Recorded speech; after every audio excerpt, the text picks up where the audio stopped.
الحمد لله وكفى والسلام على عباده الذين اصطفى أما بعد فأعوذ بالله من الشيطان الرجيم بسم الله الرحمن الرحيم يا أيها النفس المطمئنة ارجعي إلى ربك راضية مرضية فادخلي في عبادي وادخلي جنتي سبحان ربك رب العزة عما يصفون والسلام على المرسلين والحمد لله رب العالمين اللهم صل على سيدنا محمد وعلى آل سيدنا محمد وبارك وسلم اللهم صل على سيدنا محمد وعلى آل سيدنا محمد وبارك وسلم اللهم صل على سيدنا محمد وعلى آل سيدنا محمد وبارك وسلم۔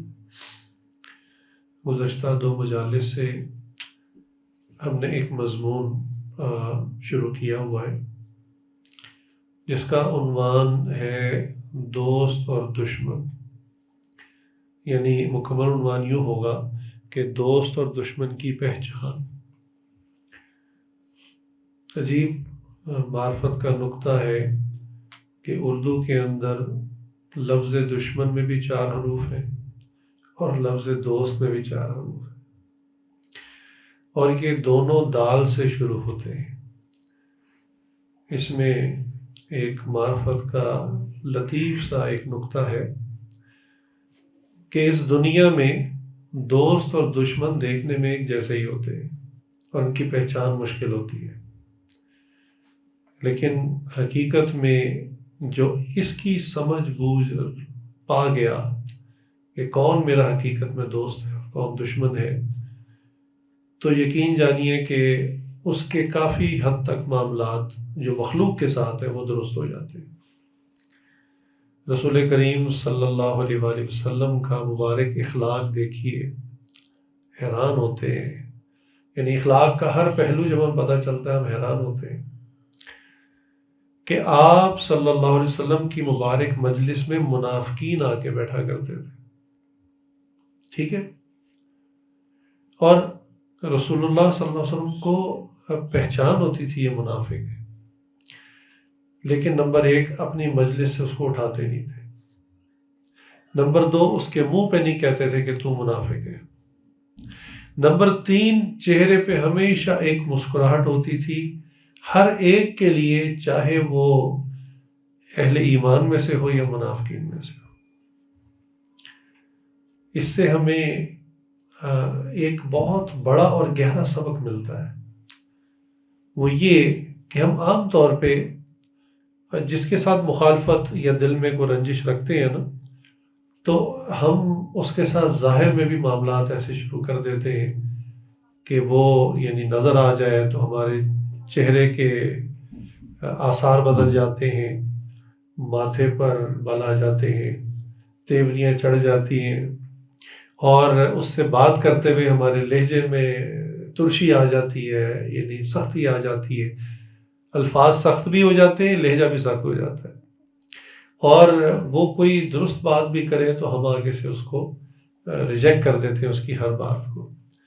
تو نبی کریم صلی اللہ علیہ وآلہ وسلم نے دوستوں کو دشمنوں کو پہچاننے کے باوجود سب کے ساتھ ظاہراً معاملہ ایک جیسا کیا۔ یہ اخلاق کی اعلیٰ ترین ڈگری ہے ہمارے لیے سیکھنے کے لیے کہ ہم بھی اسوہ حسنہ میں سے رسول اللہ صلی اللہ علیہ وسلم کے مبارک اخلاقیات میں سے اس چیز کو سیکھیں۔ تاہم دوست و دشمن کی پہچان رکھنا یہ ضروری ہے، اس لیے کہ دشمن جو دوست کی شکل میں آتا ہے وہ نقصان دے رہا ہوتا ہے اور بندہ اسی کو اپنا دوست سمجھ رہا ہوتا ہے۔ اس مضمون پر کافی حد تک بات ہو چکی، اور اس کو ہم اس طرح لے کر چلے تھے کہ لفظ دشمن میں 4 حروف ہیں، دال سے مراد دنیا، شین سے مراد شیطان، میم سے مراد مال، اور نون سے مراد نفس۔ تو تفصیلات شیطان کی بھی ہو گئی تھی، دنیا سے متعلق بھی ہو گئی تھی، مال اور نفس سے متعلق کچھ چیزیں۔ دنیا اور مال اس کے بارے میں ایک مختصر بات سمجھ لیں کہ چیزیں کبھی اچھی بری نہیں ہوتی، چیزیں بس چیزیں ہوتی ہیں، اس کا استعمال اور اس کے ساتھ جو ہم نیت کرتے ہیں وہ اچھی بری ہوتی ہے۔ سادہ سی مثال ہے، کچن نائف ہے، ایک ہر کچن میں چھری ہوتی ہے، خواتین استعمال کرتی ہیں، سبزی کاٹتی ہیں، گوشت کاٹتی ہیں، ٹھیک ہے۔ اب وہ چھری ہے، وہ اچھی بری نہیں ہے، اس کا استعمال یہ ڈیسائیڈ کرے گا کہ وہ اچھی ہے کہ بری۔ اگر تو وہ کچن میں اس طرح چیزیں کاٹنے کام آ رہی ہے تو وہ اچھی ہے، لیکن اگر وہی چھری کسی قاتل کے ہاتھ میں آ جائے اور وہ کسی بے قصور کو، بے گناہ کو قتل کرے، زخمی کرے، تو اب یہ استعمال اس چھری کا غلط ہو جائے گا۔ یہی بات اسلحے سے متعلق ہے کہ دیکھیں اسلحہ اگر پولیس کے پاس ہے، فوج کے پاس ہے تو حفاظت ہے، اور اگر وہی اسلحہ ڈاکوؤں کے ہاتھ میں ہے تو وہ سراسر نقصان ہے۔ تو یہ اس بات کو سمجھنا چاہیے کہ چیزیں کبھی اچھی بری نہیں ہوتی، ان کا استعمال یا اس کے ساتھ کی جانے والی نیت یہ ڈیپینڈ کرتی ہے کہ وہ چیز اچھی ہے بری ہے، ٹھیک ہے۔ اب جب دنیا کی بات آئے، مال کی بات آئے، تو عام طور پہ مسلمانوں میں ایک کانسیپٹ بنا ہوا ہے کہ بس دنیا بہت بری ہے، دنیا کو اکٹھا نہ کرو، دنیا نکال دو، دور کر دو۔ پھر اس پر کچھ ہمارے اسلاف کے اکابرین کے ایسے واقعات بھی ہیں کہ انہوں نے ساری زندگی گھر نہیں بنایا، کوئی زیادہ فرنیچر، کوئی ایسی چیزیں نہیں رکھی، گھر میں برتن بھی کوئی زیادہ نہیں تھے، تو وہ کہتے تھے کہ شاید یہ دنیا اور اس کا مال بہت بری چیز ہے۔ اس لیے میں نے یہ بات عرض کی کہ یہ دنیا اور اس کا مال پکی بات ہے کہ ختم ہو جانا ہے سب کچھ۔ یہ ایک دفعہ شاید میں نے پہلے بھی تذکرہ کیا، یہ آجز ایک کمپنی میں تھا، جی ایم، کیمراز وغیرہ، سیکیورٹی ڈیوائسز، تو وہاں ایک صاحب آئے، وہ کوئی دیکھ رہے تھے کوئی پروڈکٹ، تو انہوں نے کہا یہ خراب تو نہیں ہوگی؟ تو اس وقت پتہ نہیں کون سی تجلی تھی میرے اوپر، کیا کیفیت تھی، میں نے کہا جی پوری دنیا ہی خراب ہو جائے گی، یہ بیچاری ڈیوائس کیا چیز ہے؟ تو وہ ایک دم سے میری طرف انہوں نے کہا جی کیا کہہ رہے ہیں؟ میں نے کہا اللہ کے بندے، ہر چیز کو فنا ہے، یہ تو پھر ایک پلاسٹک کا پرزہ ہے چھوٹا سا، ہر چیز نے ختم ہو جانا ہے۔ وہ دعوت دینے کا کچھ اسلوب بھی، بہانہ، موقع بھی، تو میں نے کہا ہر چیز نے خراب ہو جانا، ہر کمپنی نے اس کی سال کی وارنٹی دی ہوئی ہے، لیکن خراب ہر چیز نے ہو جانا ہے۔ جب یہ دنیا ہی نے خراب ہو جانا ہے، قیامت کا مطلب کیا ہے کہ دنیا دس ول بی ڈسٹرائڈ، ختم ہو جائے گی، تو وہ خراب ہو جائے گی، یعنی ختم ہو جائے گی، فنا ہو جائے گی، تو جو اس کے اندر چیزیں ہیں بھلا وہ کیسے بچیں گی؟ سب چیزیں خراب ہو جائیں گی، ختم ہو جائیں گی، انسان بھی ختم ہو جائے گا۔ لیکن بہرحال انسان اس معنی میں ختم نہیں ہوگا کہ ایک دفعہ جو پیدا ہو گیا، ایک دفعہ جو پیدا ہو گیا اس کو ہمیشہ کی موت نہیں ہے، یہ بات یاد رکھیں۔ موت ایک عارضی طور پر آئے گی، کل نفس ذائقۃ الموت، بس ذائقہ ہوگا، اس کے بعد جو زندگی ہے وہ ایور لاسٹنگ ہے۔ اب وہ الگ بات ہے کہ وہ زندگی جنت کی ہے یا جہنم کی، لیکن ہے ایور لاسٹنگ۔ تو انسان کو ہمیشہ کی فنا تو بہرحال نہیں ہے، دنیا میں فنا ہو جائے گا۔ اب رہ گیا مال اور دنیا کی چیزیں، تو یہ عاجز اکثر یہ عرض کرتا ہے کہ دیکھیں اس سے محبت اس لیے نہ کریں، ان چیزوں سے یا مال سے، کہ اس نے ختم ہو جانا ہے۔ ٹیمپریری چیز سے کوئی بھی بندہ دل نہیں لگاتا۔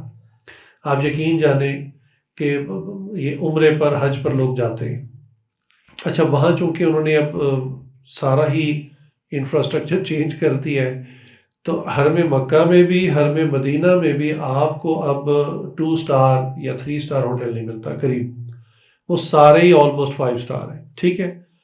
یہ عاجز جب جاتا تھا ایک زمانے میں تو وہ 2 اسٹار، 3 اسٹار یا دار ہوا کرتے تھے، گھر ہوتے تھے، وہ مختلف دارالحکمہ، دارالرقم، اس طرح کر کے مختلف نام ہوتے تھے، وہ کوئی اسٹار بھی نہیں ہوتا تھا، وہ سمپل لوگوں کے گھر تھے، انہوں نے رینٹ آؤٹ کیے تھے حاجیوں کے لیے، سستے مل جاتے تھے۔ اچھا پوائنٹ میں یہ عرض کر رہا تھا کہ اب 5 اسٹار سے نیچے، اب ایک بندہ دیہات سے گیا ہے، ٹھیک ہے، وہ کچے مکان میں رہتا ہے، اپنے پنڈ میں کچے مکان میں رہتا ہے، اس نے کبھی ایسکیلیٹر نہیں دیکھا، اس نے کبھی لفٹ نہیں دیکھی زندگی میں، ٹھیک ہے، اچھا خوبصورت کمرہ نہیں دیکھا، 5 اسٹار ہوٹل تو تصور ہی نہیں ہے اس کا نا، وہ گاؤں دیہات میں رہتا ہے، پیسے اکٹھے کیے اور وہ عمرے پہ یا حج پہ چلا گیا، ٹھیک ہے۔ اب جب وہ ہوٹل میں جاتا ہے نا، کمرہ دیکھتا ہے تو یہ تو جنت ہے، یہ کون سی جگہ ہے؟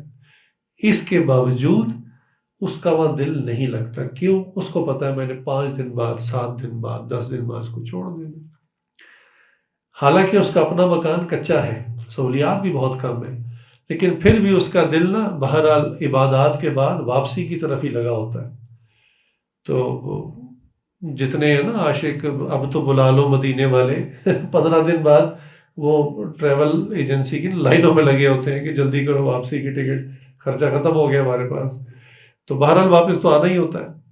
اچھا، تو وہ جو ہے نا بتا ہی رہا تھا کہ عارضی کمرہ یا عارضی گھر کتنا ہی خوبصورت کیوں نہ ہو، بہرحال انسان کو جب یہ غم ملتا ہے نا کہ یہ ٹیمپریری ہے، آپ نے چھوڑ دینا ہے، تو بندہ کہتا ہے اس سے تو وہی گھر اچھا ہے جو کچا ہے لیکن مستقل تو ہے.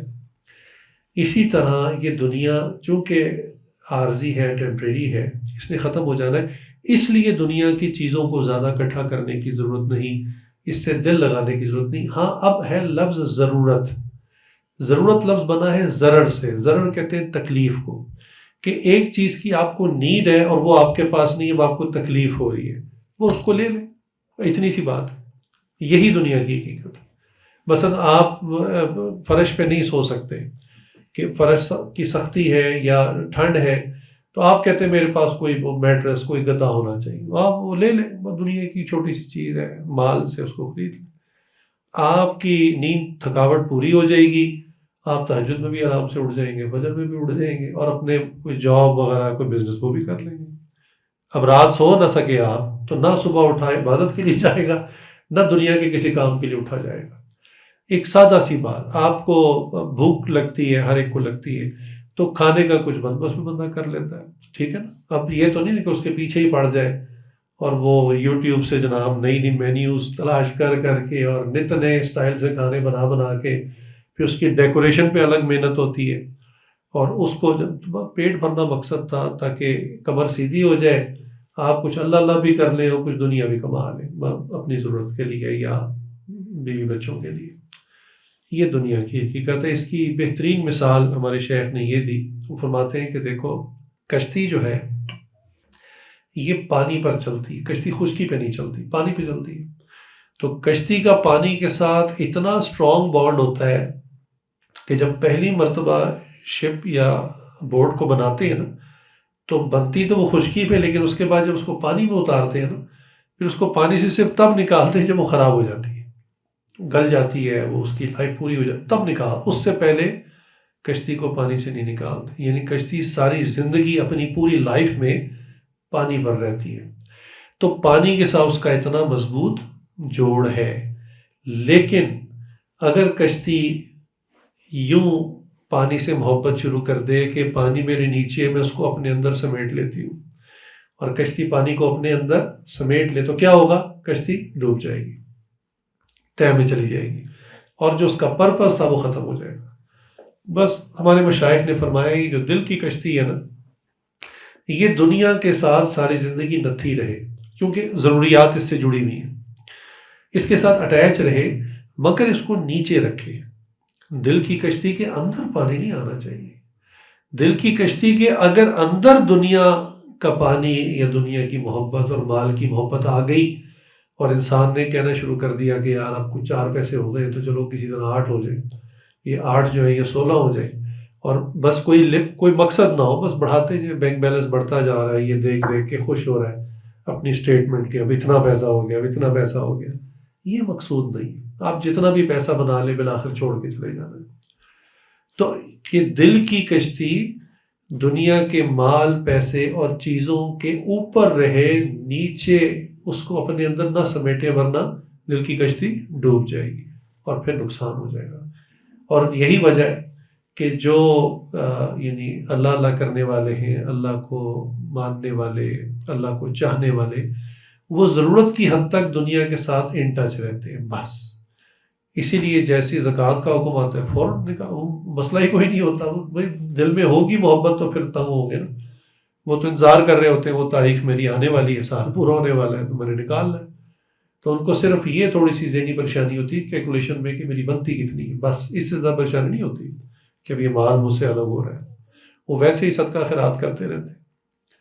تو اس لیے جو ہے نا دنیا اور مال کی حقیقت اتنی ہے، ورنہ میں آپ کو عرض کروں کہ دنیا کی چیزیں اور مال یہ اللہ کی نعمتوں میں سے ایک نعمت ہے۔ دیکھیں، آنکھیں نعمت ہے، مانتے ہیں نا؟ کان سننا نعمت ہے نا؟ بولنا زبان نعمت ہے نا؟ عقل دماغ کتنی نعمت ہے۔ ایک بندہ جو فزیکلی بالکل ٹھیک ہوتا ہے، صرف دماغ کام نہیں کر رہا تو اس بیچارے کو ہوش ہی نہیں ہوتی، میں نے پہنا کیا ہوا ہے، میں بول کیا رہا ہوں، میں کدھر پڑا ہوں، اس کو نہیں ہوش ہوتی۔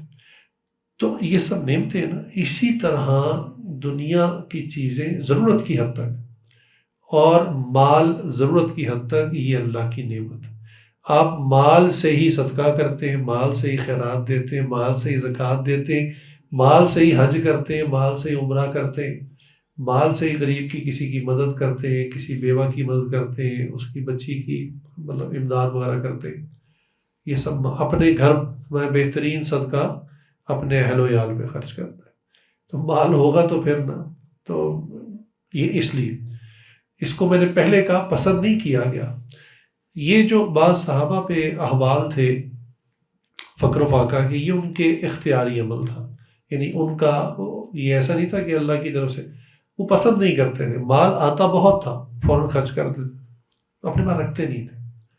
ہمارے میرے استاد جی مفتی سعید صاحب تمہاری نے ایک حدیث ہمیں سنائی، بڑے حیران ہوئے، میرے لیے تو نایاب تھی۔ انہوں نے فرمایا ایک مرتبہ رسول کریم صلی اللہ علیہ وسلم نے نماز پڑھائی، اور نماز پڑھانے کے بعد سلام پھیرا اور بہت عجلت میں تیزی سے لوگوں کے کندھے پھلانگتے ہوئے گھر چلے گئے۔ اب ایسا آپ صلی اللہ علیہ وسلم نہیں کیا کرتے تھے، بلکہ منع کرتے تھے کہ لوگوں کے کندھے نہ پھلانگو۔ تو آپ بہت جلدی سے نہیں، بہت کوئی ارجنسی ہو جاتی ایسے گھر کی طرف، اور کچھ دیر بعد اسی وقار کے ساتھ، اسی شان کے ساتھ تشریف لائے اور آ کر بیٹھ گئے، بڑے پرسکون نظر آ رہے تھے۔ تو صحابہ نے پوچھا، تو رسول اللہ صلی اللہ علیہ وسلم نے فرمایا کہ نماز سے کچھ دیر پہلے ایک بندہ میرے پاس آیا تھا، اور اس نے مجھے کچھ یعنی سونے کی ڈلی تھی، وہ صدقہ اس نے کی، یا اس نے میری طرف سے ہدیہ۔ آپ تو کہنے لگے میں نے اس کو رکھ دیا اندر، اور نماز کا ٹائم تھا، میں ادھر آ، نماز میں مجھے خیال آنے لگا ایسا نہ ہو کہ میری موت کا وقت آ جائے اور میرے پاس یہ سونا میری وراثت کے طور پہ پایا جائے، تو میری امت تو پھر یہی میسج لے گی نا کہ حضور نے سونا اکٹھا کیا تو سارے سونا اکٹھا کرنے میں لگ جائیں۔ اللہ اکبر۔ کہنے لگے میں نے نماز کو ختم کیا، اور بے چینی نماز کے اندر ہی شروع ہو گئی تھی۔ یعنی موت کو بھی اتنا استحضار رکھنا، حالانکہ نبی ہیں، اللہ کے پیارے نبی ہیں، پھر بھی موت کا اتنا استحضار کہ ہر وقت۔ تو فوراً کہنے لگے میں گیا، میں نے اس کو جا کے صدقہ کیا، اور اب میں اطمینان سے آ گیا ہوں۔ رسول اللہ صلی اللہ علیہ وسلم جن کو اللہ تعالیٰ نے یہ مقام اور مرتبہ دیا تھا کہ دونوں جہانوں کی ماشاءاللہ اللہ نے ان کو شان اور بادشاہت، عزت، وقار، جو بھی لفظ استعمال کریں چھوٹا ہی ہے، اللہ نے عطا کی، اس کے باوجود آپ صلی اللہ علیہ وسلم دنیا سے تشریف لے جا رہے ہیں، اور گھر کی حالت کیا ہے؟ اللہ اکبر۔ یہ بخاری وغیرہ کی حدیث ہے، بڑی مستند۔ حضرت عائشہ صدیقہ رضی اللہ عنہا فرماتی ہیں آپ صلی اللہ علیہ وسلم کا وصال ہوا، اور گھر میں ہمارے فاقہ تھا، ٹھیک ہے، اور میرے پاس دیا جلانے کے لیے تیل نہیں تھا۔ پہلے جو دیے جلتے تھے نا آئل، کہنے لگے میرے پاس دیا جلانے کے لیے تیل نہیں تھا، اور اگر تیل ہوتا تو میں بھوک کی شدت کی وجہ سے اس کو پی جاتی۔ یہ فقر و فاقے کا گھر میں یہ حال ہے کہ آج کسی گھر میں لائٹ نہ ہو نا، تو وہ بندہ کہتا ہے جی میرا تو اتنا برا حال ہے کہ میں وہ بندہ ہوں جس کے پاس بجلی نہیں ہے، اور کھانے کے لیے آٹا نہیں ہے، گھر میں کچھ بھی نہیں ہے۔ تو رسول اللہ صلی اللہ علیہ وسلم کو اللہ نے دونوں جہانوں کی عزتیں عطا فرمائی، لیکن مالی حالات یہ تھے جاتے وقت، یہ بہت ڈیپ میسج ہے ہمارے لیے، کہ گھر میں کھانے کو کچھ نہیں تھا۔ اما عائشہ صدیقہ تعالیٰ فرماتی ہیں کہ میں نے پڑوسن سے تیل ادھار مانگا اور دیا جلایا، اور اپنے محبوب صلی اللہ علیہ وسلم کی زیارت کی، یعنی وفات ہو چکی تھی۔ یہ اتنا ڈیپ میسج ہے۔ مجھے ایک دفعہ ایک صاحب نے یہ ایک فارورڈ کی نیوز، انہوں نے کہا ایک دفعہ اسرائیل کے اندر اس بات پارلیمنٹ میں ان کی اس پر ڈیبیٹ ہو رہی تھی کہ جو ملٹری کا بجٹ ہے اور ویپنری پہ ریسرچ کا بجٹ ہے وہ بہت زیادہ ہے، اگر اس کو کچھ کٹ ڈاؤن کر دیا جائے تو ہم وہ بجٹ ایجوکیشن پہ دوسری چیزوں پہ لگا سکتے ہیں۔ تو اس وقت جو ان کے ملٹری کا ہیڈ تھا وہ خاتون تھی۔ آپ سوچ سکتے ہیں کہ اسرائیلی پارلیمنٹ میں اس خاتون نے کھڑے ہو کر ایک ایسی بات کہی جس پر سب خاموش ہو گئے اور سب نے سائن کر دیا کہ ہاں یہ بجٹ آرمی کا اور ویپن ریسرچ کا اتنا ہی رہنا چاہیے، اس کو ہم کم نہیں کریں گے۔ اس نے مثال دی، اور مثال کیا دی؟ اس نے کہا کہ مسلمانوں کے نبی حضرت محمد صلی اللہ علیہ وسلم دنیا سے تشریف لے جا رہے ہیں اور گھر میں فقر و فاقہ کا یہ حال ہے، چونکہ حدیث بڑی مشہور ہے، بخاری وغیرہ مل جاتی، یہ حال ہے۔ اور اس وقت آپ صلی اللہ علیہ وسلم کی ملکیت میں جو واحد چیز تھی قیمتی، وہ کوئی تلواریں تھیں، وہ 10-11 تلواریں تھیں جو ابھی بھی میوزیم میں رکھی ہوئی ہیں، اور ایک ایک تلوار کی اس زمانے میں قیمت یعنی لاکھوں درہم کے حساب سے تھی، کیونکہ وہ بادشاہوں کی، بڑے بڑے بادشاہوں کی تلواریں تھیں جو مختلف جنگوں میں آپ صلی اللہ علیہ وسلم کو ملی، اور ان تلواروں کے اوپر ان کی جو گرپ ہوتی ہے اور جو اس کا نیام ہوتا ہے، کور ہوتا ہے، اس میں ہیرے جواہرات لگے ہوئے تھے کئیوں میں، اتنی کاسٹ ان کی اس زمانے میں تھی۔ تو کہنے لگے اتنی قیمتی تلواریں، ویپنری ان کے اپنے پاس ملکیت میں موجود تھی، اس کو بیچ کر گھر کے حالات بہتر ہو سکتے تھے، لیکن ان کو آپ نے نہیں بیچا۔ تو یہ ایک خاتون نے، یہودی خاتون نے یہ دلیل کے طور پر بات کہی اور سب نے اس کو ایکسیپٹ کیا، انہوں نے کہا ہم اپنا بجٹ کم نہیں کریں گے ویپنری ریسرچ کے اوپر اور آرمی کے اوپر۔ تو دیکھیے یہ تو ایک الگ ضمن پیغام آ گیا، لیکن فقر و فاقہ کا یہ عالم تھا کہ آپ صلی اللہ علیہ وسلم نے دنیا کو پسند نہیں کیا۔ خود حضرت عائشہ صدیقہ رضی اللہ عنہا کا کیا حال تھا کہ ان ہدایہ بہت آتے تھے، بہت ہدایہ آتے تھے، یعنی اس وقت اونٹ کے اوپر سامان لاد کر بعض صحابہ، اللہ نے بہت مال دیا تھا بعض صحابہ، حضرت عبد الرحمن بن عوف رضی اللہ عنہ، اس طرح کے حضرت عثمان غنی رضی اللہ عنہ، بڑے بڑے صحابہ بہت ہی اللہ نے، تو یہ اکثر بھیجتے رہتے تھے۔ میں دیکھیں نا، ہم آج کے زمانے میں آپ صلی اللہ علیہ وسلم سے اتنی محبت کر رہے ہیں کہ ہمارا جی چاہتا ہے کہ ہم سب کچھ آپ کو ہدیہ کر دیں، ہم اس زمانے میں نہیں تھے۔ تو آپ کا کیا خیال ہے جو صحابی ان کے ساتھ جان دینے کو تیار ہے، وہ آپ کو مال نہیں دیتے تھے؟ وہ مال تو تھا ہی آپ صلی اللہ علیہ وسلم کے لیے۔ صدیق اکبر صلی اللہ علیہ ایک مرتبہ دعا کر رہے ہیں اور رو رہے ہیں کہ یا اللہ، رسول اللہ صلی اللہ علیہ وسلم کو مال کی ضرورت ہوتی ہے، تو میں آپ کی دی ہوئی توفیق سے ان کو پیش کر دیتا ہوں، لیکن بہرحال دیتے ہوئے میرا ہاتھ، زیادہ دینے والے کا ہاتھ اوپر کی طرف ہوتا ہے، رسول اللہ کا ہاتھ نیچے، یا اللہ ایسا رو اس بات پہ رہے کہ یا اللہ ایسا معاملہ کر دیں کہ آپ صلی اللہ علیہ وسلم میرے مال کو اپنے ذاتی مال کی طرح خرچ کیا کریں۔ اللہ، جیسے بندے کی جیب میں والیٹ ہوتا ہے نا، تو کبھی بھی آپ کو سپینڈ کرتے ہوئے جھجک نہیں ہوتی، آپ کا اپنا مال ہے، آپ نکالتے جتنا بھی جس کو دینا آپ دے دیتے۔ یہ دعا کر رہے تھے اور رو رہے تھے، اور اللہ نے پھر ان کی دعا قبول فرمائی، اور اس کے بعد آپ صلی اللہ علیہ وسلم صدیق اکبر صلی اللہ علیہ وسلم مال اسی طرح سے استعمال کر لیا کرتے جیسے بالکل پرسنل ہوتا ہے، لیکن ہدایہ بہت آتے تھے۔ حتیٰ کہ ایک مشہور حدیث ہے کہ حضرت عائشہ صدیقہ رضی اللہ عنہا کے پاس غالباً 10,000 درہم اس زمانے میں وہ کہیں سے آیا، تو انہوں نے نا فوراً باندی سے کہا بھی وہ بلاؤ جتنے بھی فقراء ہیں ضرور سب کو بلاؤ۔ اچھا وہ آ گئے تو وہ سب کو بانٹنے لگ پڑی، اب بانٹتی گئی حتیٰ کہ ختم ہو گیا سارا۔ تو جب ختم ہو گیا، ہاتھ جھاڑ لی، اندر آ گئی، تو خادمہ نے کہا کہ عائشہ کو کہ آپ تھوڑے سے کچھ پیسے ہمارے لیے رکھ لیتی کہ آپ کا بھی روزہ ہے اور میرا بھی روزہ ہے، ہم افطاری تھوڑی اچھی کر لیتے۔ اب جواب سنیے کیا عائشہ فرماتی ہیں، اب مجھے تم تانا دے رہی ہو کہ پہلے یاد کرانا تھا، یعنی اللہ اکبر، مال تقسیم کر رہی ہے اور یہ بھی یاد نہ رہا کہ میرا روزہ ہے اور میں نے اپنے لیے بھی کچھ رکھنا ہے۔ ہم تو اپنے لیے پہلے نکالتے ہیں، پھر بچا ہوا دوسروں کو دیتے ہیں۔ تو وہ کہنے لگی اب مجھے تم کہہ رہی، وہ پہلے یاد، مجھے تو نہیں یاد تھا، مجھے پہلے کم از کم کہہ دیتے تم۔ تو یہ مال کا ان کا معاملہ تھا کہ جیسے ہی آتا تھا فوراً خیرات، چونکہ رسول اللہ صلی اللہ علیہ وسلم سے انہوں نے یہی سیکھا تھا، وہ جمع نہیں کرتے تھے۔ ایک اور عجیب واقعہ جو آپ صلی اللہ علیہ وسلم کے ازواج میں سے ایک گھر میں ہوا کہ ان کو کہیں سے گوشت کا ایک ٹکڑا آیا، انہوں نے فوراً رکھ لیا، آپ صلی اللہ علیہ وسلم کے لیے اس کو سیو کر لیا کہ جب ہماری باری پہ آپ سب تشریف لائیں گے تو ہم ان کو یہ گوشت بھون کر پیش کریں گے، چونکہ ازواج مطہرات اس کا کوشش کرتی تھی کہ کہیں سے بھی کچھ آئے تو ہم آپ سب کے لیے کوئی اچھی چیز تیار کر کے رکھیں کہ جب ہماری باری پہ تشریف لائیں تو ہم ان کو پیش کریں، خوشی ہوگی، دعائیں ملیں گی۔ تو انہوں نے رکھ دیا۔ اب وہ کوئی مانگنے والا فقیر آیا، اس نے کہا اللہ کے نام پر کچھ ہے تو دے دیں۔ انہوں نے کہہ دیا بھی کچھ نہیں ہے، معاف کر، جیسے ہوتا بندہ معذرت کر لیتا ہے، معاف کیجیے کچھ نہیں، حالانکہ گھر میں وہ گوشت ٹکڑا رکھا ہوا، مطلب یہ تھا کہ وہ تو حضور کے لیے رکھا ہوا ہے نا۔ تو انہوں نے کہا جی معاف کریں، گھر میں کچھ نہیں ہے، وہ چلا گیا۔ آپ صلی اللہ علیہ وسلم کی باری پہ جب تشریف لائے، انہوں نے کہا چلو ہم گوشت پکاتے ہیں۔ اب جب دیکھا تو وہ گوشت کا وہی ٹکڑا پتھر بن چکا تھا۔ اب وہ بڑی حیران ہوئی کہ یہ تو گوشت تھا، یہ پتھر کیسے بن گیا؟ وہ اٹھا کر آپ صلی اللہ علیہ وسلم کی خدمت میں پیش کیا، یا رسول اللہ عجیب واقعہ ہوا ہے، یہ گوشت کا ٹکڑا تھا، یہ ایسے ہی رکھا ہوا تھا آپ کے لیے، تو پتھر بن چکا ہے۔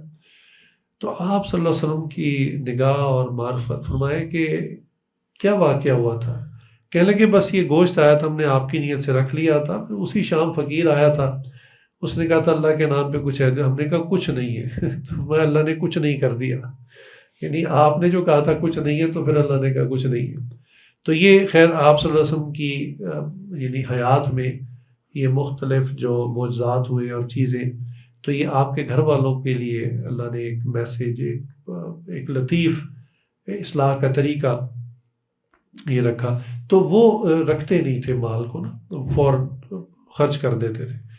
تو بہرحال مال اور دنیا، اس کی چیزیں یہ ضرورت کی حد تک انسان رکھ لے جس سے تکلیف نہ ہو۔ ہاں ضرورت سے جو زائد ہے، اب وہ کیا ہے؟ ضرورت سے زائد چیز جو ہے وہ یا تو انسان اس لیے لیتا ہے کہ پچھلی چیز ہے تو ٹھیک لیکن فیشن آؤٹ ہو گیا۔ خواتین بیچاریوں کا تو مسئلہ ہی یہ ہوتا ہے، فیشن بھی وہ کہتی ہیں دیکھا ہوا سب نے، کوئی اچھا مہنگا جوڑا دعوت وغیرہ کے لیے تو وہ عام کپڑوں سے مہنگا ملتا ہے، انہوں نے لیا ایک دعوت پہ پہن لیا، اب اگلی جب دعوت کی باری ہے تو انہوں نے کہا نہیں یہ نہیں، اس لیے کہ یہ سب نے دیکھ لیا ہوا، اب ایک نظر دیکھنے سے وہ پرانا ہو گیا۔ تو یہ عاجز اکثر عرض کرتا ہے کہ اگر اسی ترتیب پہ چلنا ہے تو پھر تو کوئی آپ کا تعلق کسی شاہی خاندان سے ہونا چاہیے کہ ہر روز یا ہر دعوت پر نیا جوڑا سلوائیں اور پہنے، اور پھر خاوند تو پھر وہ گدھا بنا رہے گا ساری زندگی کہ وہ بوجھ اٹھا اٹھا کے پیسے گھر کما کے لاتا رہے گا، اور جو ہے وہ بیگم صاحبہ اسی طرح اپنے فیشن پوری کرتے رہیں گی۔ اسی طرح گھر میں کئی ضرورت کی چیزیں ہوتی ہیں، پلنگ ہے، میز کرسی ضرورت کے حساب سے، اور چیزیں وہ بالکل ٹھیک ہوتی ہیں، بڑی زبردست ہوتی ہیں، اور بلکہ عجیب بات ہے کہ پہلے وقتوں کی چیزوں میں کوئی برکت تھی، وہ اتنا اسٹرانگ فرنیچر ہے وہ ابھی تک لوگوں کے گھروں میں چل رہا ہے، جو اس کو یعنی سمجھتے ہیں کہ یہ ایسی قیمتی چیز ہے کہ اب نہیں ملتی۔ اور آج کے زمانے میں آپ میز کرسی بیڈ خریدیں تو وہ مشکل سے 2-3 سال چلتا ہے اور اس کے ساتھ ہی سب کچھ ہل جاتا ہے۔ تو اس کے باوجود لوگ اس کو اس لیے بدل دیتے ہیں کہ یہ جو اس کا ڈیزائن ہے نا یہ آؤٹ ڈیٹ ہو گیا، آؤٹ آف فیشن ہو گیا۔ یہی حال کپڑوں میں، یہی جوتوں میں، یہی گھر کے بستر پلنگ فرنیچر میں، قالین صوفوں پردوں میں، یہی چیز۔ تو دیکھیں ضرورت پوری کرنی نا تو ضرورت پوری کر لیں۔ ایک اللہ والے تھے تو ان کے گھر میں کوئی بندہ آیا تو اس نے جب دائیں بائیں دیکھا تو کوئی فرنیچر کچھ بھی نہیں زمین پہ، وہ بھی بیٹھ گیا، وہ بھی بیٹھے ہوئے تھے۔ تو اب وہ ادھر ادھر دیکھنے لگا تو وہ سمجھ گئے، انہوں نے کہا بھئی یہ علاقہ نا کوئی محفوظ نہیں ہے، یہاں نا تھوڑا خطرہ رہتا ہے ہر وقت چوری ڈکیتی وغیرہ کا، تو اس لیے جو ہے نا میں نے اپنا سارا مال دوسرے گھر میں رکھا۔ وہ بڑا مطمئن ہو گیا، اس نے کہا اچھا یعنی ان کا کوئی اور کسی علاقے میں گھر ہوگا، وہ خیال ہوگا کسی ڈیفینس سوسائٹی میں گھر ہوگا تو وہاں سیکیورٹی ہوگی، تو سارا فرنیچر مال اپنا وہاں رکھا ہوا ہے۔ کچھ دیر باتیں ہوتی رہیں تو پھر انہوں نے اس کو نصیحت کی اور بتایا کہ میری مراد آخرت کا گھر، یہ دنیا کا گھر نہیں، دنیا کا تو جو بھی گھر ہو ناپائیدار ہے۔ یہ ہمارے شیخ کی خانقاہ ہے، تو یہ بیٹھک آپ کے سامنے، یہ کارپیٹ اسی طرح ڈلا رہا، اور یہاں کوئی اب یہ صوفہ بھی جو اب آپ کو نظر آ رہا ہے یہ بھی چند سال پہلے رکھا گیا، بس صوفہ بھی نہیں تھا یہاں، تو بس شیخ بھی زمین پہ بیٹھتے، جو آتا زمین پہ بیٹھ جاتا تھا. تو حضرت نے اسی طرح زندگی گزاری سادگی کے اندر کہ ضرورت کو پورا کرنا ہے، اور فیشن کے پیچھے اور شو آف کرنا کہ جی، یعنی حیرانگی ہوتی ہے کہ ایک بندے کی یعنی مالی حالت اتنی اسٹرانگ بھی نہیں ہوتی، لیکن دوسروں کو دکھانے کے لیے نا وہ بعض اوقات ایسی چیزیں خرید لیتا ہے اور پھر اس کے اسٹیٹس اپڈیٹ کرتا ہے انٹرنیٹ پر، اور دوسرے لوگوں کو جی میں اتنا امیر ہوں. تو مجھے کسی نے بتایا کہ آج کل نا لڑکے کرتے ہیں کہ سڑک پہ کوئی اچھی گاڑی مہنگی کھڑی ہو اس کے ساتھ کھڑے ہو کے سیلفی وہ کھینچ لیتے ہیں اور فٹافٹ اپلوڈ کرتے ہیں جی میں نے نئی گاڑی خریدی ہے. وہ بیچارہ اندر بھی نہیں بیٹھا ہوتا زندگی میں، کبھی اس کی ہوتی نہیں ہے. تو یعنی اس طرح کا دنیا کے بارے میں، مال کے بارے میں، تو بھئی ضرورت پوری کرنی ہے، یہ زندگی مختصر ہے، ختم ہو جائے گی. تو مال کی محبت اور دنیا اور اس کی چیزوں کی محبت یہ دل میں نہیں ہونی چاہیے. بس اتنی سی بات، ضرورت کی بات ہے، ضرورت پورا کر لیں. جیسے آپ سے کی حدیث سے فرمایا کہ دنیا میں ایسے رہو جیسے مسافر ہوتا ہے. اب یہ اتنی زبردست مثال ہے کہ میں کہتا ہوں اگر ہم اسی مثال کو سمجھ لینا تو دنیا کی زندگی آسان ہو جائے. آپ سفر کئی دفعہ کیا ہوگا آپ نے، کیا کرتے ہیں سفر میں؟ سفر میں جیسا مرضی کھانا مل جائے آپ کھا لیتے ہیں، آپ اس میں نکتہ چینی نہیں کرتے، آپ اس پہ اعتراض نہیں کرتے. آپ کہتے ہیں یار سفر ہے، ایسا ہی چلو شکر ہے کچھ مل گیا، پیٹ ہی بھرنا تھا نا. تو گھر پہنچ جائیں گے نا پھر اچھی طرح کھا لیں گے. بعض لوگوں کو چائے کی بڑا ذوق ہوتا ہے، تو وہ چائے بھی سفر میں ایسے ہی ہوتی ہے، بس وہ کہیں سے مل جاتی ہے، وہ پی لیتے، کہتے ہیں بس یار چلو گزارا ہی، اچھی چائے نا گھر جا کے فرمائش کر کے بنوائیں گے. اسی طرح رستے میں نیند آ جاتی ہے، وہ جو بھی وہ ٹرین کا جو پھٹا سا ہوتا ہے اسی پہ لیٹ جاتے ہیں. اب وہ کو آرام دہ نہیں ہوتا، لیکن وہ سمجھتے ہیں یار ضرورت پوری کرنی، نیند آئی ہوئی ہے چلو تھوڑے دیر لیٹ جاتے ہیں. وہ اس پہ شکوہ نہیں کرتے، شکایت نہیں کرتے، وہ اپنی ضرورت پوری کرتے ہیں. ان کو پتہ ہے منزل پر پہنچیں گے ہر چیز مل جائے گی، یہ تو راستہ ہے، یہ تو سفر ہے. تو آپ نے فرمایا دنیا میں تم ایسے رہو جیسے مسافر رہتا ہے. تو اگر ہمیں یہ بات سمجھ میں آ جائے کہ دنیا کا جو ٹوٹل ہمارا ٹینیور ہے موت تک، یہ سفر کی حالت ہے، چاہے کھانا ہو، پینا ہو، پہننا ہو، یا سونا جاگنا، سواری، گھر، یہ سب چیزیں، یہ اگر ہم سمجھیں مسافر ہم نے چھوڑ کے چلے جانا، تو انسان کی تکلیف بھی ختم ہو جاتی ہے، شکوہ بھی ختم ہو جاتا ہے، شکایتیں بھی ختم، بلکہ شکر ہوتا ہے کہ یا اللہ جو مل گیا میں تو اس کا بھی مستحق نہیں تھا. عجیب بات. تو اس لیے جو ہے یہ دنیا کی تو حقیقت اتنی ہی ہے.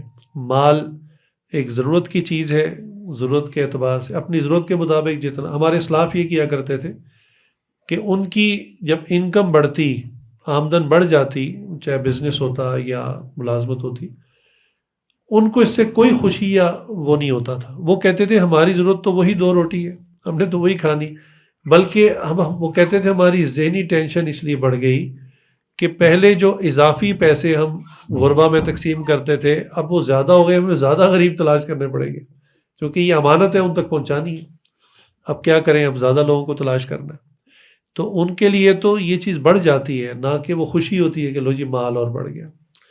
ہمارے حضرت ایک بات عجیب فرمایا کرتے تھے، فرماتے تھے دیکھو انسان ساری زندگی نا مال جمع کرتا رہتا. ابھی میں نے بتایا نا وہ بار، اب تو آن لائن اسٹیٹمنٹ آ جاتی ہے، وہ دیکھتا واہ اچھا اتنے پیسے ہو گئے، او اتنے ہو گئے. تو فرمایا کہ ایک ہوتا ہے مال کا چوکی دار، وہ ساری زندگی مال کی چوکی داری یعنی حفاظت کرتا ہے، اور چونکہ دوسرے جہان میں تو لے جا نہیں سکتا الا یہ کہ وہ اللہ کے راہ میں خرچ کرے. تو ہوتا یہ ہے کہ وہ ساری زندگی چوکی داری کرتا ہے، جیسے ہی یہ مرتا ہے اس کے بعد والے اس مال سے فائدہ اٹھاتے ہیں. اور ایک ہوتا ہے مالدار، وہ کیا کرتا ہے، پیسے چاہے تھوڑے ہی ہوں، مالدار اس کو کہتے ہیں کہ تھوڑے ہی پیسے بے شک ہوں، اپنے اوپر بھی خرچ کرے ضرورت کے مطابق، گھر والوں پر بھی کرے، اور غریب جو نظر آئے ضرورت میں ان کے اوپر بھی خرچ کرے. تو ہمارے حضرت فرماتے تھے تم مالدار بنو، مال کے چوکی دار نہ بنو. یہ نہ ہو کہ ساری زندگی چوکی داری کرتے رہو اور جاتے ہوئے پھر اتنا، اور اس کا حساب الگ دینا پڑے گا آگے. بھئی جتنا بھی مال ہوگا اس کا حساب تو دینا پڑے گا. تو مالدار بنو مال کے چوکیدار نہ بنو۔ تو مال کی حقیقت، دنیا کی حقیقت تو اتنی ہے۔ تو ہمارے مضمون میں دال سے مراد دنیا، شین سے مراد شیطان، میم سے مراد مال، اور نون سے مراد نفس۔ اب یہ نفس کیا چیز ہے؟ نفس جو ہے یہ اور روح، یہ دو الگ چیزیں ہیں یا ایک ہی چیز ہے؟ اس میں علماء کا اختلاف ہے کہ ایک انسان کے اندر دو کریکٹرز ایسے پائے جاتے ہیں، انسان کے اپنے اندر ہی موجود ہوتے ہیں۔ نام سمجھانے کے لیے نام ایک کو روح نام دیا اور ایک کو نفس کا نام دیا۔ اب یہ دو نا ڈفرینٹ پولز ہیں، ایک سمجھے پازیٹیو ہے، ایک سمجھے نیگیٹو ہے۔ ایک خیر کی بات، خیر کے کام، اچھے آئیڈیاز، نیکی کی طرف رجحان، یہ کام ہے روح کا۔ اور جو نفس ہے یہ ہر قسم کی شہوت، ہر قسم کی برائی، اس کا تعلق صرف کھانا، اچھا کھا لوں، اچھا پہن لوں، اچھا رہ لوں، اچھا فیشن کر لوں، اور برائی کے نیگیٹو آئیڈیاز کہ یہ گناہ کر لو، فلاں کر لو، فلاں، یہ نفس، اس کو نفس ہمارا بھی کہتے ہیں۔ اور یہ ہمیشہ ہی برائی کی طرف بندے کو لے کر جاتا ہے، ہمیشہ برائی کا دھیان لے کر آتا ہے۔ چنانچہ حضرت مولانا محمد ادریس کاندلوی رحمۃ اللہ علیہ نے یہ نفس اور روح کا نا کمپیریزن لکھا ہے، وہ تو کافی تفصیلی ہے، مختصر یہ ایک تو فرماتے ہیں کہ علماء کا اس میں اختلاف ہے کہ نفس اور روح ایک چیز ہے یا الگ الگ۔ پھر فرماتے ہیں روح انسان کو آخرت کی طرف کھینچتی ہے اور نفس جو ہے وہ دنیا کی طرف کھینچتا ہے۔ پھر فرمایا کہ نفس کھانے، پہننے، لذات اور شہوات کی طرف کھینچتا ہے، حتیٰ کہ انہوں نے لفظ استعمال کیا ہے کہ جیسے ایک جانور ہے کتا، اس کے اندر بہت ہرس ہوتی ہے، بہت زیادہ۔ اچھا یہ کتے میں نا یہ ہرس تما بہت زیادہ ہوتی ہے، تو اگر اس کے پاس بالفرض ایک بڑی پرات گوشت کی پڑی ہو اور یہ اس کو کھا رہا ہو، اور یہ اتنا زیادہ ہو، اس کو نظر بھی آ رہا ہے میں سارا نہیں کھا سکتا، اگر کوئی دوسرا کتا قریب آ جائے نا تو یہ کھانے کو چھوڑ کے نا اس کے پیچھے پڑ جاتا ہے کہ یہ کیوں قریب آ گیا، اس کو نہیں کھانے دیتا۔ تو یہ ہرس اور طمع اس جانور کے ساتھ بڑا مشہور ہے۔ تو فرمایا کہ نفس جو ہے وہ اسی جانور کی مانند ہے۔ پھر فرمایا غیظ و غضب۔ آج تو چھوٹے چھوٹے بچے کہتے ہیں ہمیں غصہ بڑا آتا ہے، یعنی بڑوں کی بات تو چھوڑ دیں، چھوٹے چھوٹے بچے ہیں بڑا غصہ آتا ہے۔ تو یہ نفس ہے، نفس کو جب پال لیتا ہے نا انسان تو پھر یہ ایک منہ زور گھوڑا ہے، پھر یہ آپ کے اوپر سواری کرتا ہے، آپ نہیں اس پہ سواری کرتا، یہ آپ پر سواری کرتا ہے۔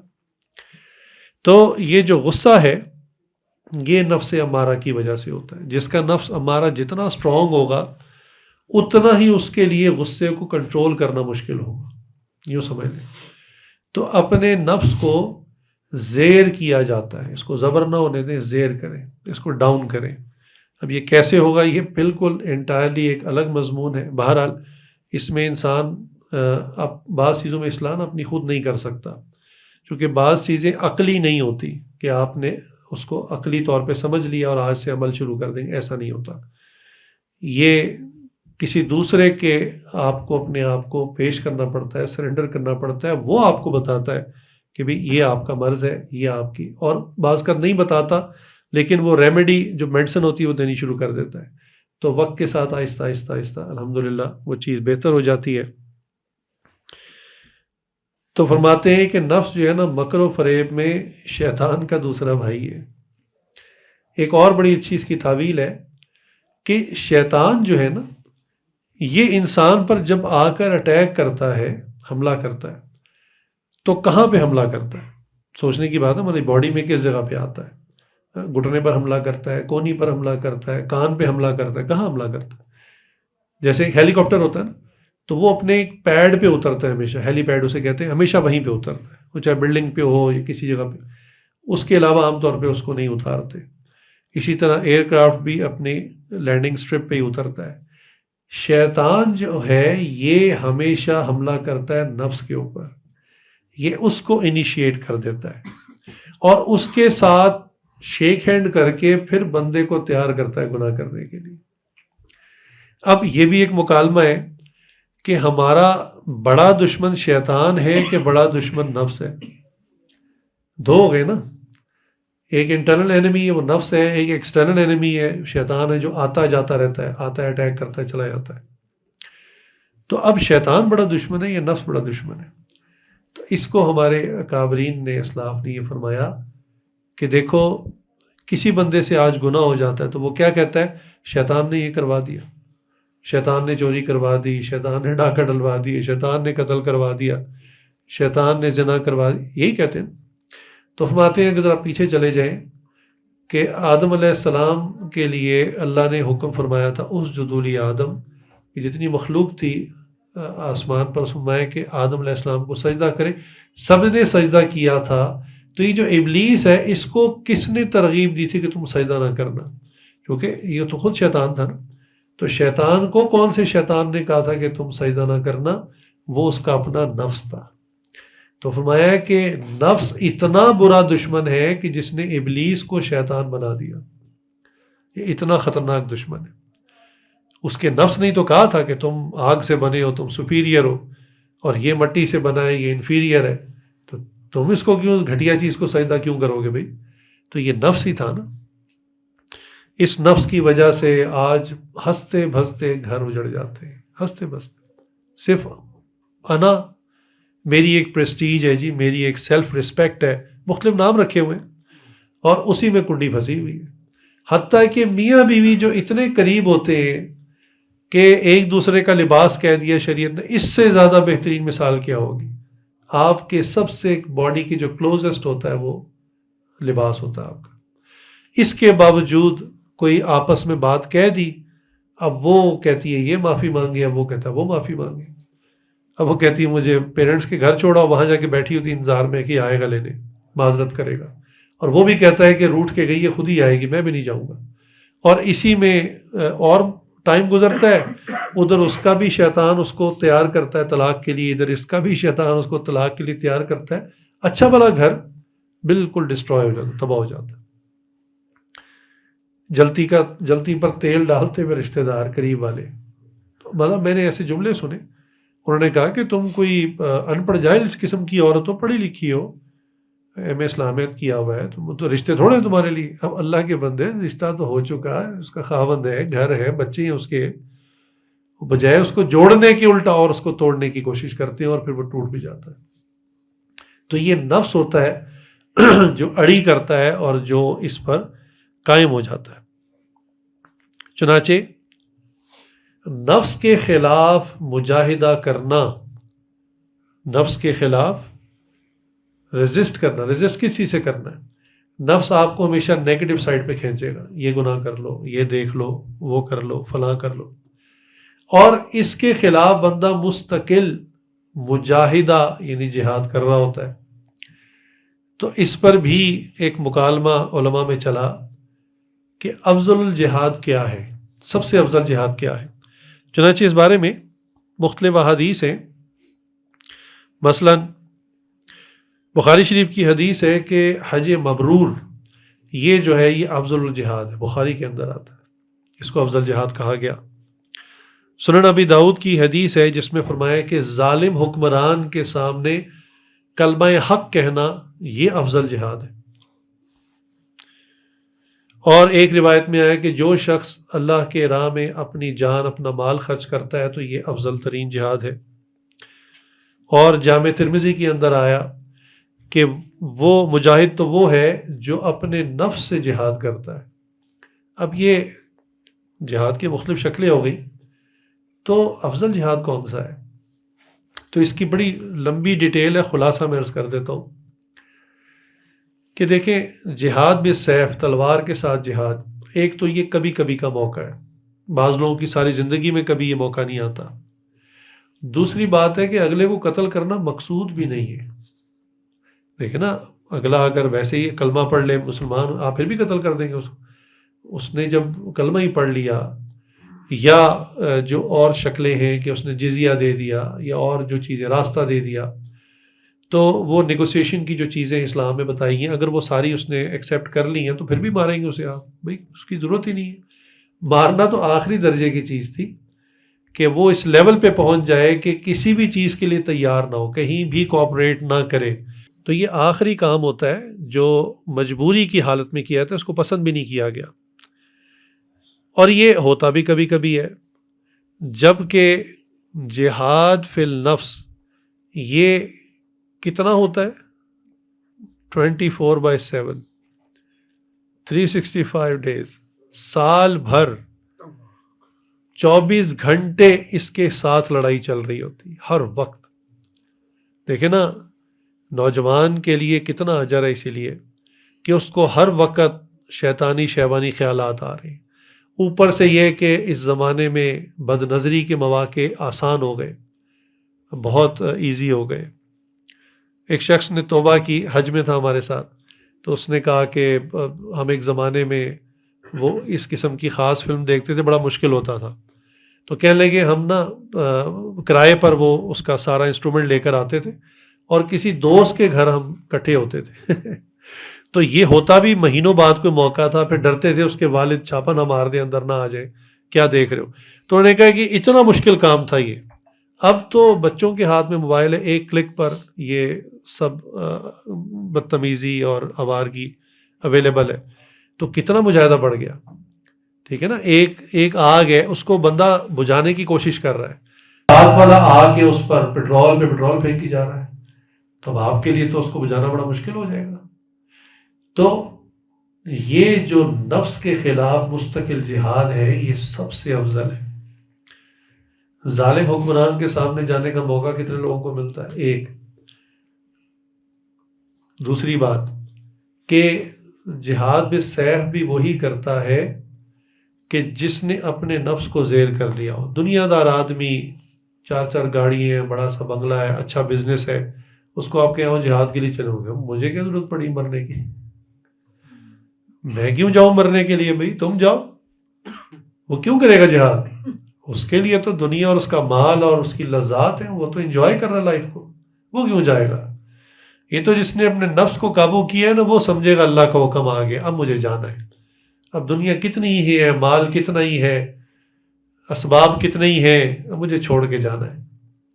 یہ جو لوگ اللہ کے راستے میں نکلتے ہیں، بظاہر چلو تبلیغی جماعت میں ہی صحیح، یہ بھی آسان نہیں ہوتا، بہت مشکل ہوتا ہے.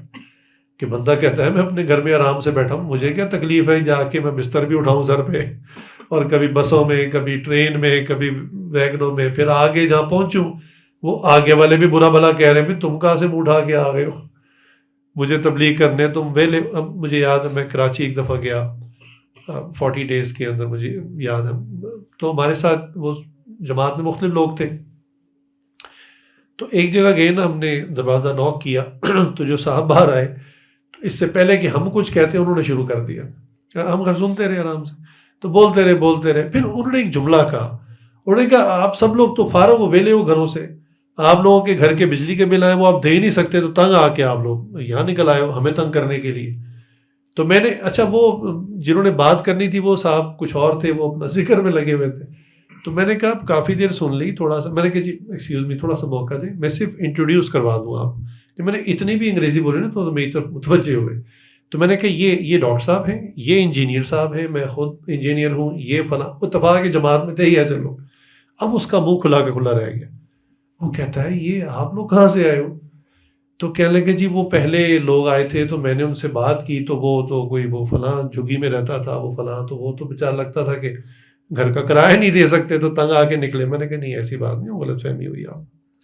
تو بندہ کہے کہ میں گھر میں ہی اچھا ہوں کہ اتنا میں اپنا سامان بھی اٹھاؤں، اپنی کرایہ بھی خود ہی اٹھاؤں، وہاں سے تو کوئی پیمنٹ نہیں ملتی، اپنا ہی مال خرچ کرنا پڑتا ہے، اپنی جان لگانی پڑتی ہے. پھر جس کو دین اسلام کی دعوت دینے کے لیے، یعنی دین اسلام دعوت یاد دہانی کے لیے جائیں، آگے وہ برا بھلا کہنا شروع کر دے، تو پھر نفس کتنا تکلیف میں آتا ہے کہ بھائی میں گویا ایک طرح سے اس پہ احسان کرنے آیا اور یہ الٹا مجھے برا بھلا کہہ رہا ہے. تو اس وقت بہت نفس کا کیما نکلتا ہے، بہت سٹ پٹاتا ہے. وہ نفس کہتا ہے سناؤ اس کو ٹھیک ٹھاک، تم سے بڑا گھر ہے میرا، تمہارے پاس تو ایک گاڑی، میرے پاس 4 گاڑی ہیں گھر میں. لیکن نہیں، وہاں پہ سکھایا ہی جاتا ہے کہ آپ اپنے اوپر ضبط کریں، کنٹرول کریں اپنے نفس کو. تو نفس کا گھوڑا اس وقت بہت شور مچاتا ہے. تو بہرحال مقصد یہ بتانے کا کہ جہاد بالنفس یہ بہت مشکل کام ہے، یہ ہر وقت ہو رہا ہوتا ہے، 24/7 ہو رہا ہوتا ہے، صبح بھی، دوپہر بھی، شام بھی، رات بھی۔ اللہ اکبر۔ ویکینڈز پہ مجاہدہ بڑھ جاتا ہے۔ وہ ہمارے طالب علم کہتے تھے کہ حضرت سارا ہفتہ تو ہم مدرسے کے نظم میں ہوتے ہیں، اساتذہ بھی دیکھ رہے ہوتے ہیں، موبائل بھی لے لیتے ہیں ہم سے، ہمارے پاس نہیں ہوتا، تو جب چھٹی کا آتا ہے نا ویکینڈ، تو بس پھر وہ پورے ہفتے کی کسر نہ وہ ویکینڈ میں نکل جاتی ہے۔ تو ہمارے حضرت ڈاکٹر صاحب اس لیے فرمایا کرتے تھے یہ جو آپ لوگ جابس کرتے ہیں یا بزنس کرتے ہیں، جائز حلال کام جو بھی آپ مصروف ہیں، فرمائیں یہ مصروفیت بھی عافیت ہے۔ کیونکہ بعض لوگ کہتے ہیں جی اتنی ہمارا برا حال ہے، زندگی ایسی گزر رہی ہے کہ صبح اٹھتے ہیں گدھوں کی طرح کام کرتے ہیں، رات بستر پہ بس تکیے پہ سر رکھتے ہیں اور نیند کا بھی پتہ نہیں ہوتا۔ تو بولتے ہیں عافیت ہے، یہ شکر ادا کرو۔ اگر تمہیں کچھ مال اسباب اور فراغت مل گئی تو تم بھی الٹے کاموں پہ لگ جاؤ گے۔ تو یہ اللہ کی عافیت ہے۔ حتم ہے کہ ہمارے اس علاقے میں ڈیفینس میں بڑے بڑے تاجر ہیں، کروڑ کھرب پتی، اور ان کے گھر میں وہی پوری پوری دیوار جتنے ٹیلی ویژن ہے، لیکن ان کے پاس ٹائم ہی نہیں اس کو دیکھنے کا۔ وہ آتے ہیں تھکے ہوئے اپنے بزنس سے، کھانا کھاتے ہیں سو جاتے ہیں، مطلب یہ عافیت ہے ان کے لیے۔ تو یہ نفس کے ساتھ جو لڑائی ہے یہ ہر وقت ہو رہی ہوتی ہے، اور جو اس کو زیر کرتا ہے وہی حج کے لیے نکلتا ہے، جو اس کو زیر کرتا ہے وہی جہاد کے لیے نکلتا ہے، جو اس کو زیر کرتا ہے وہی جماعت میں مثلا تبلیغ کے لیے نکلتا ہے، اور جو اس کو زیر کرتا ہے وہی ظالم حکمران کے سامنے کلام کرتا ہے۔ کیوں؟ اس کو پتہ ہے کہ حکمران نے کلمہ حق سن کے شاباش نہیں دینی، انعامات نہیں دینے، جیل بھیجنا ہے یا قتل کر دینا ہے۔ تو اب نفس کو پتہ ہے پٹائی ہونی ہے، تو وہ کیوں ایسی بات کرنے دے گا؟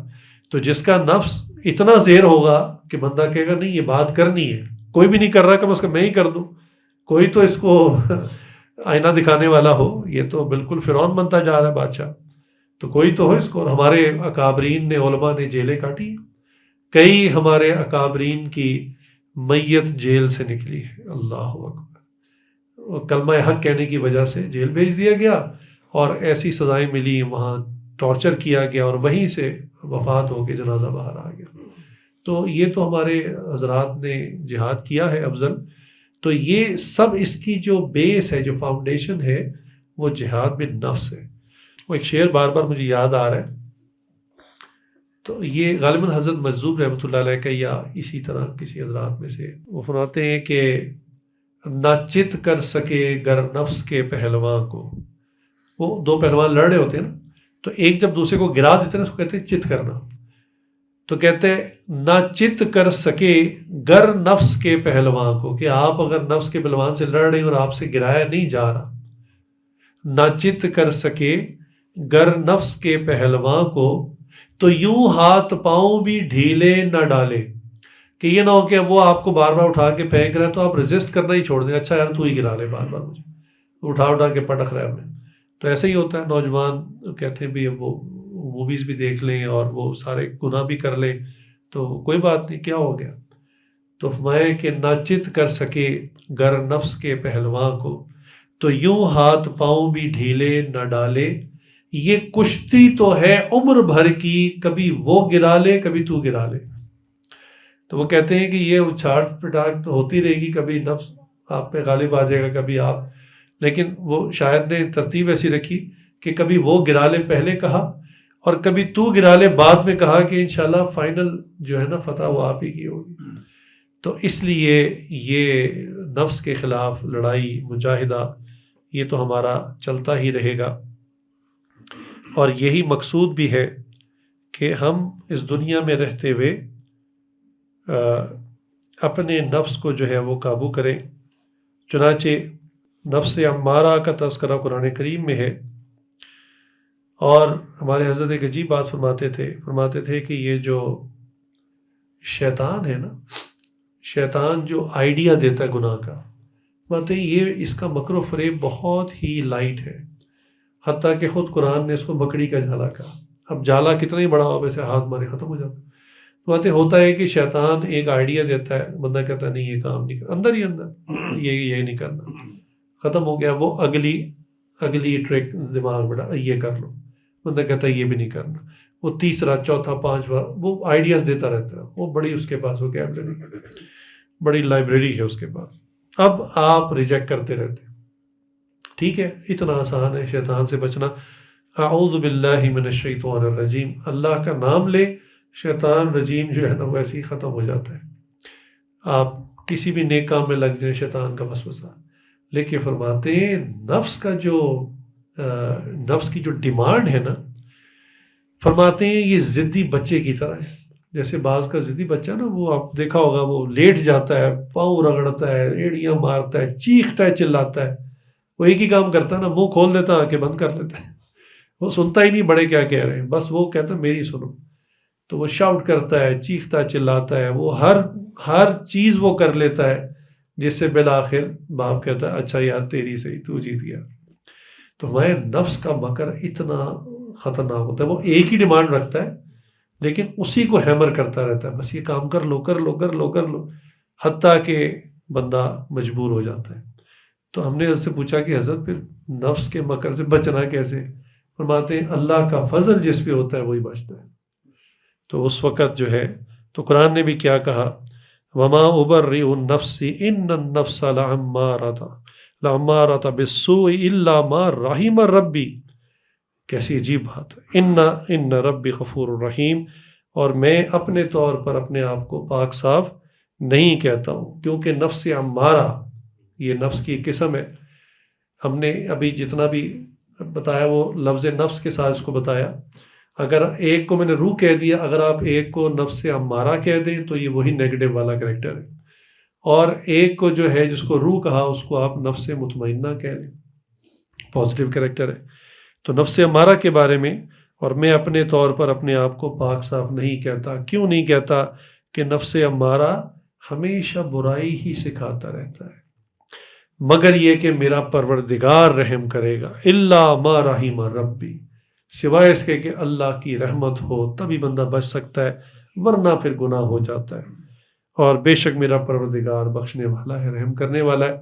تو یہ نفس امارہ کے بارے میں قرآن کریم میں ہے. اور نفس مطمئنہ کے بارے میں وہی جو میں نے آیت شروع میں تلاوت کی، کہ قیامت کے دن جب یعنی نیک روح پہنچے گی آسمانوں پر، تو اللہ کی جانب سے فرشتے اس کو میسیج دیں گے، پیغام دیں گے، مبارکباد دیں گے، یا ایھا النفس المطمئنہ، کہ اے اطمینان پانے والی روح. یہ جو پازیٹیو ہے نا، یہ بڑا مطمئن ہوتا ہے. ارجعی الی ربک راضیۃ مرضیہ، اب اپنے پروردگار کی طرف لوٹ کر چلو، اپنے پروردگار کی طرف. فادخلی فی عبادی، اور فادخلی فی عبادی وادخلی جنتی. اللہ اکبر، تو اس سے راضی ہے اور وہ تجھ سے راضی ہے. ہم بھی اللہ سے راضی. اور اچھا ایک عجیب نقطہ یاد آ گیا. حضرت فرماتے تھے کہ کبھی آپ کو یہ خیال آئے نا کہ میرا آخرت میں کیا سٹیٹس ہے. دنیا کے سٹیٹس تو دیکھ لیتے نا آپ لوگ، آخرت میں میرا کیا سٹیٹس ہے، یعنی میں جنت میں جانے والے کی آپشن میں ہوں یا جہنم میں جانے والی.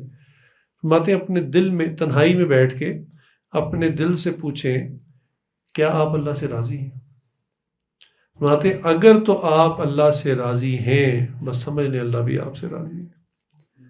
اور اگر آپ کے دل میں اللہ کے خلاف شکوے شکایت، اللہ یہ چیز نہیں دی، وہ نہیں دی، یہ کام پورا نہیں کیا، وہ لسٹ بھی رہتی ہے، تو بس پھر سمجھ لیں ادھر بھی معاملہ ایسا ہی.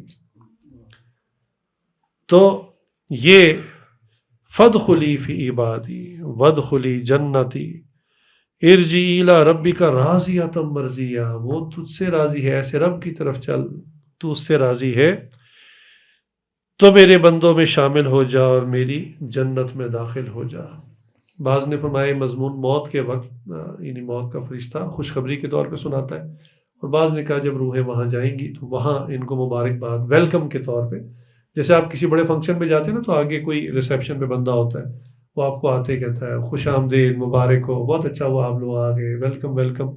تو اس طرح فرشتے ایسے گریٹ کریں گے تو بندے کو کتنی خوشی ہوگی. تو دعا ہے اللہ تعالی ہم سب کے نفس کو بھی نفس مطمئنہ بنائے، اور نفس امارہ اور اس کی حرکتوں سے اللہ ہم سب کی حفاظت فرمائے، شیطان کے مکر و فریب سے ہماری حفاظت فرمائے، اور ہمیں دنیا میں دوست اور دشمن کی پہچان عطا فرمائے. یہ جو نیک لوگ آپ کو خیر کی بات کہتے ہیں، یا آپ کا وہ دوست جو ہمیشہ آپ کو بازو سے پکڑ کے نماز کے لے کے جاتا ہے، جو بعض کا آپ کو برا بھی لگتا ہے، یہ آپ کا حقیقت میں دوست ہے، یہ آپ کو جنت کی طرف لے کے جا رہا ہے۔ اور وہ جو بظاہر آپ کا دوست ہے، جس کو آپ کہتے ہیں میرا جگری یاد ہے، اور وہ ہر گناہ کے کام میں آپ کے ساتھ کوآپریٹ کرتا ہے اور گناہوں میں آپ کو آگے لے کے جا رہا ہے، یہ دوست نہیں ہے، یہ حقیقت میں آپ کا دشمن ہے۔ اللہ، مجھے چلے ایک آخری بات یاد آ گئی کہ ایک مرتبہ ایک اخبار کے اندر یہ آیا تھا، تو میں نے اس کو پڑھا، میں حیران رہ گیا۔ یہ ذرا پرانی بات ہے، اس میں ای میلز ہوا کرتی تھی، نہیں سوشل میڈیا اور چیزیں اتنی زیادہ عام نہیں تھی۔ تو ایک لڑکے نے سٹوری لکھی اپنی، اور اس نے کہا یہ سچی ہماری کہانی ہے، ہم چند دوست تھے 4-5 بڑے زبر آپس میں، کہنے لگے ہمارا ایک دوست جو ہے نا وہ یہ انٹرنیٹ آئی ٹی وغیرہ میں بڑا ایکسپرٹ تھا، تو وہ کیا کرتا تھا کہ اس نے کچھ آٹومیشن ایسا پروگرام چھوٹا سا بنایا کہ ڈفرینٹ ویب سائٹ سے پون قسم کا مٹیریل آٹومیٹکلی ڈیلی کلیکٹ ہوتا، اور وہ ہم سارے جو 4-5 دوست ہیں نا ان کی ای میلز پہ چلا جاتا۔ ہم جب ڈیلی ای میل کھولتے تو آگے اس قسم کا مٹیریل ہوتا تھا، ہم سب انجوائے کرتے تھے، 4-5 دوست تھے۔ اللہ کی شان، ایکسیڈنٹ میں اس کی وفات ہو گئی، اس لڑکے کی۔ کہنے لگے ہم خیر بڑے دکھی تھے، ہمارا دوست چلا گیا، تو ہم اس کی تدفین وغیرہ کر کے آ گئے۔ کہنے اگلے دن جب میں اٹھا، میں نے کمپیوٹر کھولا تو آگے اس کی ای میلز وہ سب آئی ہوئی تھی۔ کہنے لگے میں سر پکڑ کے بیٹھ گیا کہ یہ بندہ تو مر چکا ہے، یہ تو اللہ کے پاس چلا گیا، اور یہ ابھی تک چل رہا ہے اس کا پروگرام۔ کہنے لگے ہم نے بڑی کوشش کی اس کو کسی طرح بند کر لیں، کمپنی سے بھی رابطہ کیا، انہوں نے کہا آپ اس کا جو ٹپیکل پاسورڈ ہے وہ دیں، پھر ہم اس کو بلاک کر سکتے ہیں۔ کہنے لگے وہ پاسورڈ ہمیں پتہ نہیں تھا، اور وہ ای میلز اسی طرح آتی رہی، حالانکہ بندہ فوت ہو چکا تھا۔ اللہ اکبر۔ اس لیے میں کہتا ہوں کہ دوست اور دشمن کی پہچان کریں آخرت کے اعتبار سے۔ وہ آپ کا دوست نہیں ہے جو آپ کو بری محافل میں لے جائے، وہ بالکل دوست نہیں ہے، وہ آپ کا یعنی اگر اس کے ساتھ رہے تو جہنم کا ساتھی ضرور ہوگا۔ اس لیے ایسے لوگوں کی صحبت سے بچیں۔ آپ کا وہ دوست ہے، چاہے وہ والد صاحب ہو سکتے ہیں، چاہے وہ کوئی آپ کے ماموں ہو سکتے ہیں، جو آپ کو خیر کی نصیحت کی بات کرتے ہیں، بظاہر آپ کو بری لگتی ہے، چونکہ نفس ہمارا ہے نا، وہ تڑپتا ہے کہ کیوں مجھے نصیحت کرتے ہیں، کیوں مجھے سمجھاتے ہیں۔ اسی کو سمجھوں ہو دشمن جو مجھے سمجھائے ہے، جو سمجھاتا ہے وہی میرا دشمن ہے۔ بس مجھے کیوں سمجھاتے ہیں، مجھے نہ سمجھائیں، میں انڈیپینڈنٹ ہوں، آزاد ہوں، سمجھدار ہوں، انٹلیکچوئل ہوں، میں خود سوچوں گا، خود سمجھوں گا کیا کرنا ہے۔ تو جو بندہ اس طرح کی سوچ رکھتا ہے عموماً وہ پھر غلط راستے پر چل پڑتا ہے۔ اللہ تعالیٰ ہم سب کی حفاظت فرمائے۔ وآخر دعوانا ان الحمد للہ رب العالمین۔